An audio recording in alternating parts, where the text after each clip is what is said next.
Recuerdo la primera vez que conocí Linux fue más o menos en 2006. Yo ingresé a la carrera en Ciencias de la Computación por allá en 2005. Entonces, más o menos llevaba el primer año, digamos, cuando empecé a utilizar Linux un poquito más profesionalmente. Porque en el primer semestre de la carrera recuerdo que vimos programación en C, por ejemplo, y esa programación en C para mí fue la primera vez que programé, de hecho, en este lenguaje. Y obviamente el compilador sobre el que trabajábamos no era sobre Windows, era en este caso GCC, que era una versión de GNU para GNU Linux, ¿no? Al final de cuentas. Recuerdo que en esos tiempos trabajábamos en Debian, Ubuntu estaba ya, digamos, en el mercado, sin embargo no era tan conocido como ahora. En Debian, sin embargo, ya tenía un ratito ahí funcionando. En su momento me tocó probar esa distribución. Y obviamente cuando uno entra al mundo Linux no estás muy acostumbrado a la terminal, como que te da un poco de temor. Sin embargo, una vez que le agarras amor, creo que realmente te acostumbras tanto que dices, ¿cómo pude vivir sin una terminal? En este caso en Windows, ¿no? Que la terminal de Windows la verdad está un poquito feíta. Actualmente ya yo sé que se le puede poner un porte Ubuntu arriba de Windows y eso pues mejora mucho la experiencia, incluso con Git Bash. Pero bueno, nativamente Windows no está muy orientado a las terminales, así que es un poquito raro, ¿no? Entonces, recuerdo cuando comencé a trabajar con Linux, lo primero que traté de hacer fue leerme la Biblia de Linux. No sé si lo has visto, que es un libro de este vuelo de 500 páginas. Y es súper aburrido, es de lo más aburrido que he hecho en mi vida. Leer para qué sirve un comando y qué parámetros tiene. Lo leí, sin embargo, obviamente no te lo recomiendo que lo hagas. Puedes ocupar tu vida en otras cosas más productivas. Leer la documentación así es de lo más aburrido. Ahora, sí te aporta mucho porque a lo mejor ahorita ni sabías que existe un comando y cuando le leí en esa Biblia de Linux recuerdo, obviamente sí supe que existía, aunque no entendía para qué servía. Entonces el día de hoy te voy a mostrar unas cuestiones más prácticas, más que el formato de un manual de usuario, ¿no? Porque el manual de usuario al final de cuentas lo tienes disponible en internet, está en tu misma terminal con el comando man, pero realmente hay que ver las cosas prácticas, ¿no? ¿Dónde podemos aplicar esto? Entonces, vamos para allá. El primer comando que vamos a ver, y antes de eso quiero hacerte una reflexión de que, y aquí puse, así que eres un developer en este año, en 2018. Entonces creo que deberías estar un poquito ya familiarizado con la línea de comandos y si no es así, bueno, esta es una invitación y es una oportunidad para mejorar, ¿no? Cuando escuches la terminal, ya sea de Linux o de Mac o de cualquier Unix-like, vas a escuchar términos como bash, comandos, configuraciones, profiles, son términos que normalmente la gente que se mueve en estos medios maneja mucho. Por ejemplo, Bash es lo que se conoce como un intérprete de comandos. Durante todos los cursos, no sé si has visto que yo, por ejemplo, cuando abro mi terminal, hay una sintaxis que luego me autocompleta y de repente hay cosas como que se colorean. Eso no es Bash, por cierto. Ahí estoy utilizando otro intérprete de comandos que se llama Fish, Fish Shell, que es una modificación o más bien un paquete que sirve para interpretar comandos, pero no es bash. Hay otros, por ejemplo, hay uno que la gente usa mucho que se llama C Shell, que sería Z Shell, ZSH. También muy bueno. Lo utilicé más o menos por un año, hace como 2 años más o menos. Después conocí Fish y me pasé a Fish y ahora utilizo Fish prácticamente en el día a día, ¿no? Entonces, definitivamente trata de aprender estos términos porque te va a ayudar mucho en tu carrera como ingeniero o desarrollador de software, ¿no? El primer comando que te voy a mostrar es el comando find, ¿no? Déjame abrir una terminal. En este caso, imagínate, por ejemplo, que estás en un proyecto de frontend o de lo que quieras.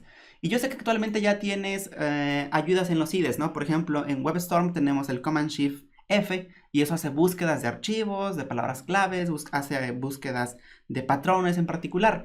Sin embargo, no siempre tienes un entorno de desarrollo integrado tan poderoso como WebStorm o un editor como Sublime o Visual Studio Code.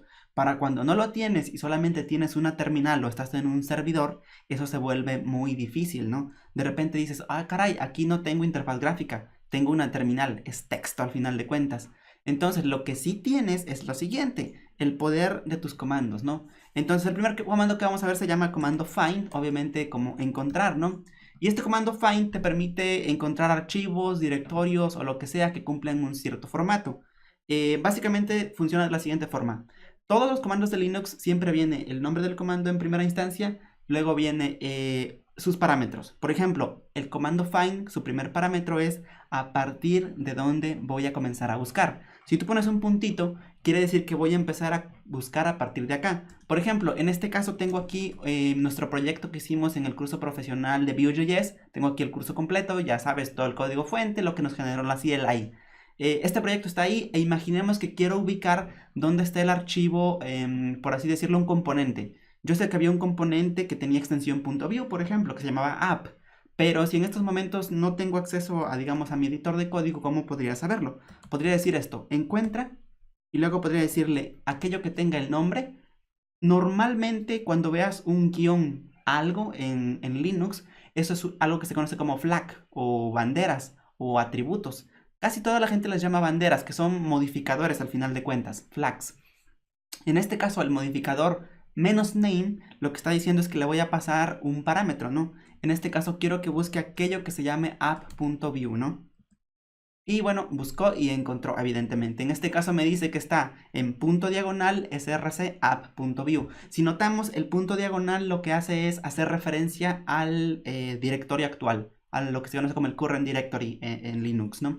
Entonces, en este caso, si yo empezara a buscar a partir de la raíz, por ejemplo, pudiera hacerlo, ¿no? Aquí me va a marcar un error de permiso, obviamente, porque estoy tratando de leer documentos protegidos de mi sistema. Si notamos aquí, por ejemplo, hice find diagonal, eso significa que voy a ir completamente a la raíz de mi sistema de archivos de Linux, o bueno, en este caso de Unix, y me voy a trasladar a partir de ahí y buscar algo que tenga nombre app.view. Si te fijas, tengo un montón de errores de permisos porque no estoy autorizado a leer con este usuario mortal. Por ejemplo, si quieres saber qué usuario está en este momento, ese comando se llama... puedes preguntarle. Si tienes duda sobre el origen del universo, también le puedes preguntar a Linux. Pero también le puedes preguntar quién eres tú. Por ejemplo, puedes decirle no sé quién soy yo. Entonces le dices who am I, ¿no? Who am I, who am I. Entonces, este comando lo que te dice es quién eres tú. En este caso soy Alex. Y Alex no tiene permiso para ejecutar este comando a nivel de raíz. Ojo entonces, el comando find te permite encontrar directorios o archivos con un nombre específico. Pero lo mejor que es que también puedes combinar expresiones regulares. Por ejemplo, aquí si ponemos un comodín como asterisco.view, encontrará... perdón. Tengo que empezar a buscar a partir del punto, porque recuerda que no tengo permiso para buscar hasta la raíz. Si notas aquí, me extrajo bastantísimos componentes. No solo mis componentes, estos son míos, los de countries. Pero además me trajo los componentes de Element UI. Si notamos acá están los de Element, porque recuerda que en este curso usamos Element.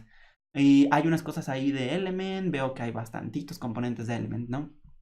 Si notamos entonces, este comando también le puedo especificar un parámetro de entrada, que en este caso es un parámetro de nombre con una expresión regular. Ahora, ¿qué pasa si queremos buscar a partir del src? Pues simplemente digo a partir del src, porque no estoy interesado en incluir los archivos que están en el modules, sino nada más los que pertenecen a mi código fuente de mi aplicación. Eso es lo que acabamos de hacer acá. Básicamente, find src -name y luego entre comillas dobles el parámetro en formato de expresión regular que quieras utilizar. Me comentan por ahí si esta transmisión se ve correctamente con este color de terminal. Si no, puedo hacerlo un poquito más clara, porque estoy sobre un fondo oscuro y con letra blanca, ¿no? Yo sé que el contraste a lo mejor lo tengo según yo al máximo, pero por si acaso pregunto, ¿no? Bueno, ese es el comando find. El find también te puede servir, por ejemplo, para encontrar otro tipo de cosas. Por decir algo, puedes encontrar directorios o puedes hacerlo en combinación con otras cosas, que más adelante voy a mostrarte cómo hacer algo que se llaman pipes, que eso también está bien interesante. Bueno, esa fue una pequeñita explicación. Aquí, por ejemplo, tengo para encontrar permisos específicos. Eso está bueno, te lo voy a explicar. Imagínate que quieres encontrar en un servidor real. Vamos a ver. Pues, en un servidor real quisieras hacer esto, -type, y quisieras encontrar aquellos archivos que tengan el permiso 777, que recuerda que en un servidor de producción no deberíamos tener este tipo de archivos. Perdón. En este caso no tengo ningún archivo que tenga más bien el permiso 777. Y de hecho si lo expando, notamos aquí que no hay ninguno. Voy a cambiarle alguno, por ejemplo, al index.html. Le voy a poner un permiso de todos, ¿no? Si no sabes qué son los permisos, yo te los explico. Básicamente estoy dando permiso para que cualquier usuario, para cualquier otra persona externa, y para mí mismo tengamos permisos de lectura, escritura y ejecución de estos archivos. Básicamente entonces ahora lo que voy a hacer es encontrarlo.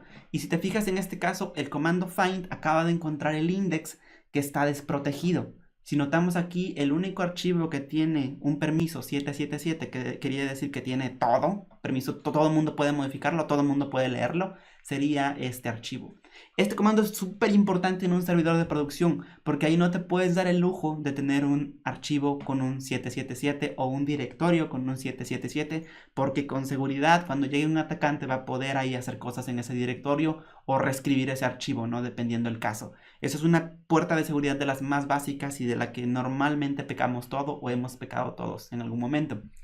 Como aquí tengo Fish, si notas cuando cambié un archivo con 777, mi icono se puso naranja. Este icono, bueno, no icono, este label era verde. Antes todo estaba bien, pero ahorita Fish, de hecho, visualmente me está diciendo, oye, como que aquí cambió algo. No sé qué cambió, pero algo cambió. Ojo con eso, ¿no? Entonces, en este caso cambié permisos nada más.